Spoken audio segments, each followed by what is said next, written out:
আসসালামু আলাইকুম viewers, welcome to my channel. আমি কাউসারা নূপুর। আজকে পাঙ্গাস মাছ কীভাবে খুবই সুস্বাদু করে রান্না করতে হয় সেটাই দেখাবো। আর পাঙ্গাস মাছের যে একটা গন্ধ থাকে, যে গন্ধটা সবাই পান জন্য খেতে চান না, সেটা কিভাবে দূর করতে হবে এক বিশেষ উপায়ে সেটাই দেখাবো। জাদুকরি এক মশলার ব্যবহার করলে এই রান্নাটা হবে একেবারে পারফেক্ট। চলুন দেখে আসি। মাছগুলোকে আমি দেখুন যে ঠিক এরকম করে কেটে নিয়েছি, মানে নর্মাল যে পিসগুলো আমরা করি তার চেয়ে কিন্তু এই পিসগুলো একটু ছোটো সাইজ করে আমি কেটে নিয়েছি। তার কারণ হচ্ছে যখন একটু মাছগুলো ছোট করে কেটে নেওয়া হয় তখন কিন্তু এর মধ্যে মশলা খুব সুন্দরভাবে ঢোকে। এখন চলুন চুলার কাছে চলে যাই। চুলায় একটা হাঁড়ি গরমে উঠিয়ে দিয়ে সেখানে আমি দেখুন যে হাফ কাপ পরিমাণ সয়াবিন তেল দিয়ে দিচ্ছি। এখানে আমি বলে রাখি, পাঙ্গাস মাছ কিন্তু অনেক তৈলাক্ত মাছ, তাই এখানে কিন্তু আমাদের তেলের ব্যবহারটা একটু কম করতে হবে। এখন এখানে আমি হাফ কাপ পরিমাণ পেঁয়াজ কুচি দিয়ে পেঁয়াজ কুচিটাকে হালকা ব্রাউনের চেয়ে একটু বেশি করে ভেজে নেব। পেঁয়াজ কুচো দেখুন যে আমার ভাজা হয়ে গিয়েছে। এখন এখানে আমি 1 টেবিল চামচ এবং হাফ টেবিল চামচ মানে 1.5 টেবিল চামচ পরিমাণ হলুদ গুঁড়ো দিয়ে দিলাম। আমি যেহেতু আজকে 1.5 কিলো পরিমাণ মাছ রান্না করব, তাই আমি কিন্তু মেজারমেন্টটা সেই হিসেবেই দিয়ে দিচ্ছি। আর এখানে এখন আমি দিয়ে দেবো 1 কাপ পরিমাণ পেঁয়াজ বাটা। পেঁয়াজটা আপনারা ব্লেন্ডারে খুব সহজেই কিন্তু বেটে নিতে পারবেন। ঠিক সেই অনুযায়ী দেখুন যে আমি বেটে নিয়েছি। আমি এখানে 1 টেবিল চামচ পরিমাণ আদা বাটা এবং 1 টেবিল চামচ পরিমাণ রসুন বাটা দিয়ে দিচ্ছি। আর লবণ এখানে আমি স্বাদ মতো দিয়ে দেবো, আপনারা আপনাদের টেস্ট অনুযায়ী দিয়ে দেবেন, কারণ লবণ প্রথম কম দিয়ে পরে কিন্তু চেখে দেখে লবণটা আবার দেওয়া যায়। এখন তেলের উপরে এই মশলাটাকে আমি একটু ভেজে নেব। মশলাগুলো দেখুন যে আমি একদম সুন্দর মতো ভেজে নিয়েছি। এখন এখানে আমি শুকনো মরিচের গুঁড়ো দিয়ে দেবো 2 টেবিল চামচ পরিমাণ। আপনারা আপনাদের ঝাল কতটুকু খেতে চান তার উপর ডিপেন্ড করে এখানে মরিচটা ব্যবহার করবেন। আর আমি এখানে দিয়ে দেবো মাছের মশলা 1 টেবিল চামচ পরিমাণ। আমার চ্যানেলে দেখবেন যে জাদুকরি 3 মশলার মধ্যে মাছের মশলা রয়েছে।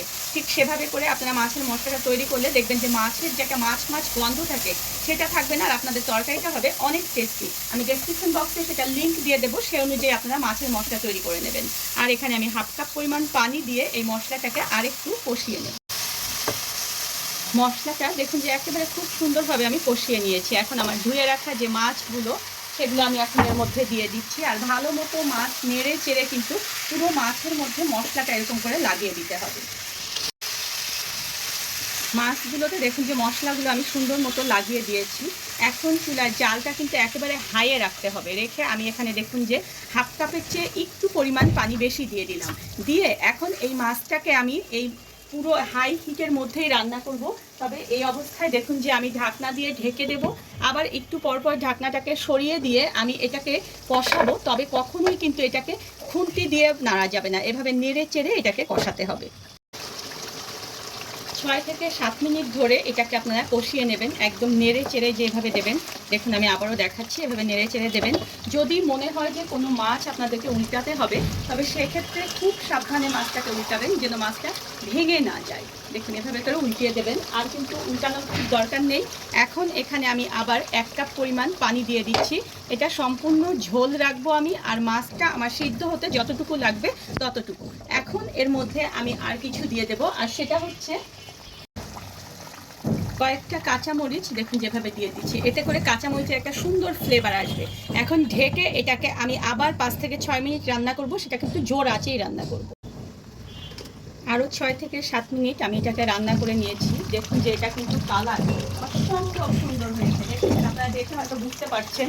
এখন সব শেষে এসে আমি সেই মাছের মশলা থেকে আবার 1 চা চামচ পরিমাণ মাছের মশলা এভাবে করে দিয়ে দিচ্ছি। আমার কিন্তু রান্না প্রায় একেবারে শেষ। এখন এটাকে আমি জালটাকে একেবারে কমিয়ে দিয়ে জাস্ট এটাকে 2 মিনিটের জন্য একটু দমে রেখে দেবো, যাতে করে এই যে মশলাটা শেষে দিলাম এটার ফ্লেভারটা একদম মাছে থেকে যায়। রান্না কিন্তু আমার দেখুন যে একদম শেষ হয়ে গিয়েছে। আর ঠিক এইভাবে করে যদি আপনারা পাঙ্গাস মাছটাকে রান্না করেন তাহলে যে কেউ খেয়ে কিন্তু বুঝবে না যেটা পাঙ্গাস মাছ, কারণ আমার বাসায় বেশিরভাগ জনই এই মাছ খেয়ে বোয়াল মাছ ভেবেই ভুল করে। ধন্যবাদ সবাইকে আমার সঙ্গে থাকার জন্য। আর আমার পরবর্তীতে আরও নতুন কোনো ভিডিও পেতে হলে প্লিজ আমার চ্যানেলটা সাবস্ক্রাইব করে পাশেই থাকবেন।